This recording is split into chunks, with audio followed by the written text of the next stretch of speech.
sahabat SCTV semua yang tetap setia dengan kita, dengan kami semua. Kita saksikan penampilan dari Lili Eli Wahyudin dari Sastra Indonesia S1 Universitas Pamulang. Tepuk tangan untuk Lili. Bismillahirrahmanirrahim. Assalamualaikum warahmatullahi wabarakatuh. Waalaikumsalam warahmatullahi wabarakatuh. Alhamdulillahirabbil alamin wal aqibatu lil muttaqin fala udwana illa 'alal zalimin. Asyhadu an la ilaha illallah al malikul haqqul mubin wa asyhadu anna sayyidana Muhammadan abduhu wa rasuluhu shadiqul wa'dul amin. Allahumma fassalli wa sallim wa barik ala sayyidina Muhammadin wa ala alihi wa sahbihi ajmain, amma ba'du. Qala Allah Ta'ala fil Qur'anil Karim wa huwa asdaqul qailin. A'udzu billahi samiil alim minasy syaithanir rajim. Bismillahirrahmanirrahim. Iyyaka na'budu wa iyyaka nasta'in. Wa qala Allah Ta'ala wa ma khalaqtul jinna wal insa illa liya'budun. Shadaqallahul azim. Al-ayah bimakna wallahu a'lam bimuradi. Sahabat SCTV yang dirahmati Allah Subhanahu wa Ta'ala, tiada kalimat yang lebih pantas kita ucapkan pada kesempatan kali ini selain daripada puji syukur kita kehadirat Allah Subhanahu wa Ta'ala, yang alhamdulillah dengan rahmat dan karunia-Nya Allah Subhanahu wa Ta'ala sampailah kita kepada saat ini yang mudah-mudahan mendapatkan keberkahan daripada Allah Subhanahu wa Ta'ala. Amin ya rabbal alamin.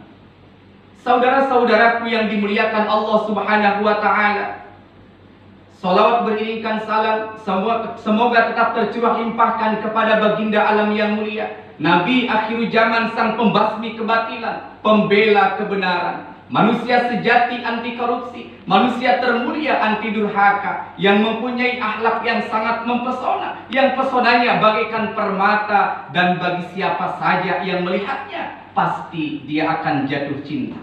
Kepada siapa lagi kalau bukan Habiban al-Karim, Nabi besar Muhammad sallallahu alaihi wasallam. Para dewan juri yang arif dan bijaksana, saudara-saudaraku yang dimuliakan Allah Subhanahu wa Ta'ala, perlu kita ketahui bahwa di dalam kehidupan ini manusia, tujuan dari penciptaan jin dan manusia tiada lain dan tiada bukan adalah untuk beribadah kepada Allah Subhanahu wa Ta'ala. Maka daripada itu, sesuai dengan firman Allah Subhanahu wa Ta'ala di dalam Al-Qur'anul Karim, wa ma khalaqtul jinna wal insa illa liya'budun. Tidaklah Allah menciptakan jin dan manusia kecuali untuk beribadah kepadanya. Dijelaskan juga, ini ibadah, itu ibadah, di mana-mana orang ibadah, menuntut ilmu, mencari nafkah, makan dan minum, tidur di rumah, semua jadi ibadah bila ikhlas karena Allah. Semua yang kita lakukan di dalam kehidupan ini akan bernilai ibadah jika kita melakukannya ikhlas karena Allah Subhanahu wa Ta'ala. Maka pada kesempatan kali ini saya akan menyampaikan tentang amal ibadah yang paling dicintai oleh Allah Subhanahu wa Ta'ala.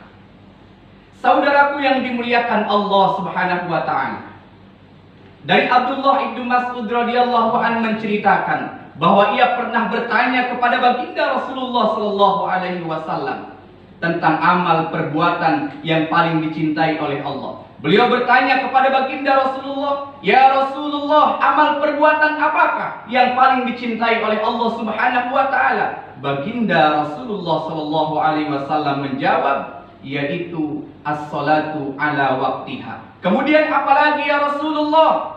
Birrul walidain, yaitu berbakti kepada kedua orang tua.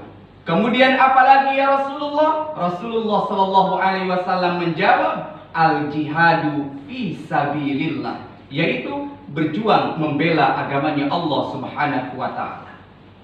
Di dalam hadis ini, saudaraku yang dimuliakan Allah Subhanahu wa Ta'ala, baginda Rasulullah menegaskan bahwa amalan yang paling dicintai oleh Allah Subhanahu wa taala yang pertama yaitu salat. As-salatu ala waqtiha.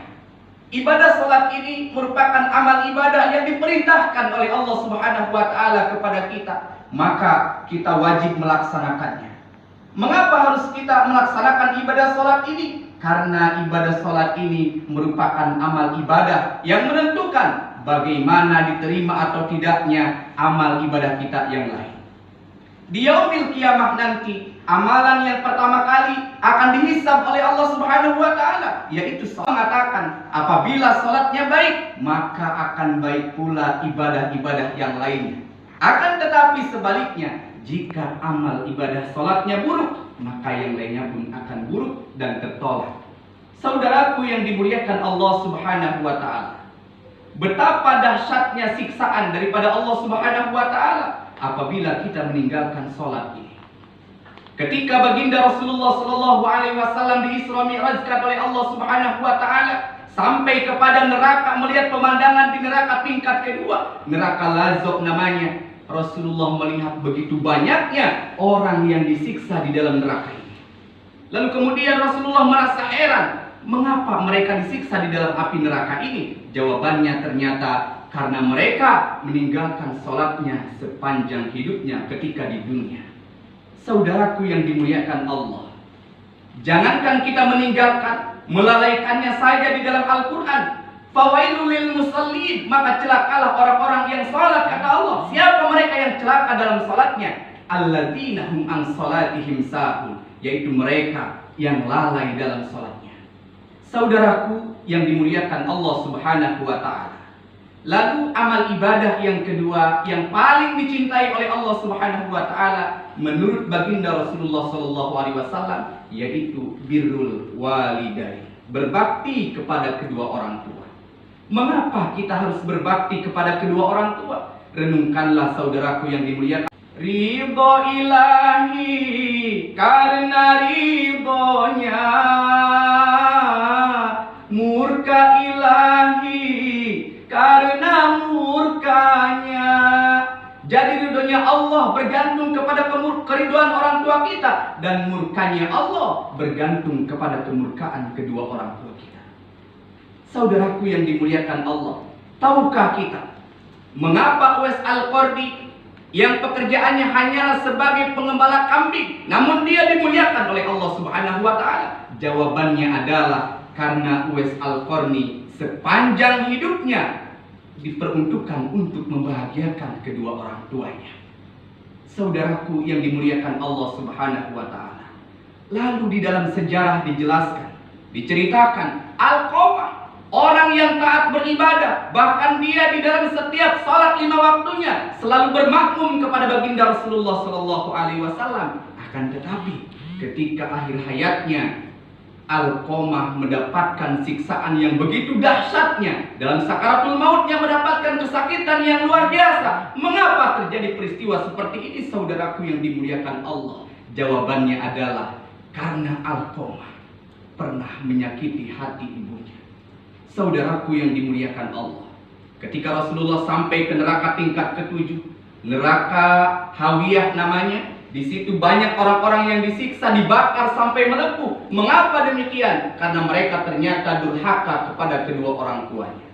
Di neraka tingkat ke-7, namanya neraka Hawiyah, tubuh dibakar sampai melepuh karena durhaka pada ibu dan ayah, durhaka pada ibu dan ayah. Maka jangan sampai kita menjadi anak-anak yang durhaka kepada kedua orang tua kita. Lalu yang terakhir, saudaraku yang dimuliakan Allah, para dewan juri yang dirahmati Allah, yang terakhir amal ibadah yang paling dicintai oleh Allah yaitu al-jihadu fi sabilillah, berjuang untuk membela agamanya Allah. Perlu kita ketahui, mungkin dalam pikiran kita selama ini bahwa jihad itu selalu identik dengan peperangan, tapi tidak. Rasulullah menegaskan kepada kita. Pada saat itu Rasulullah kedatangan sahabat Nabi yang ingin meminta izin kepada beliau. meminta izin untuk perang, untuk berjihad di jalan Allah. Akan tetapi, apa kata Rasulullah? Apakah orang tuamu masih hidup? Lalu jawabannya, ya Rasulullah, mereka masih hidup. Kalau begitu, mereka masih hidup, maka temui orang tua kamu, berbakti kepada orang tuamu. Itu pun merupakan jihad di jalan Allah Subhanahu wa Ta'ala. Lalu kemudian jihad yang selanjutnya, kita pun sebagai para mahasiswa, sebagai pelajar, kita menuntut ilmunya Allah Subhanahu wa Ta'ala, belajar mencari ilmu. Itu pun kata Rasulullah adalah jihad di jalan Allah Subhanahu wa Ta'ala. Maka daripada itu, jangan berpikir bahwa jihad itu selalu identik dengan peperangan. Karena Rasulullah mengingatkan kepada kita, jihad yang paling besar itu nanti bukan perang Uhud, bukan perang Badar, akan tetapi jihad yang paling besar menurut Rasulullah yaitu perang melawan hawa nafsu kita. Maka daripada itu, 3 amalan yang paling dicintai oleh Allah. Yang pertama as-salatu ala waqtiha, yang kedua birrul walidain, dan yang ketiga al-jihadu fi sabilillah. Mudah-mudahan kita termasuk di dalamnya. Amin ya rabbal alamin. Demikianlah yang dapat saya sampaikan. Kurang dan lebihnya mohon maaf. Cuci tangan sampai bersih. Cukup sekian dan terima kasih. Billahi sabilillah. Wassalamualaikum warahmatullahi wabarakatuh.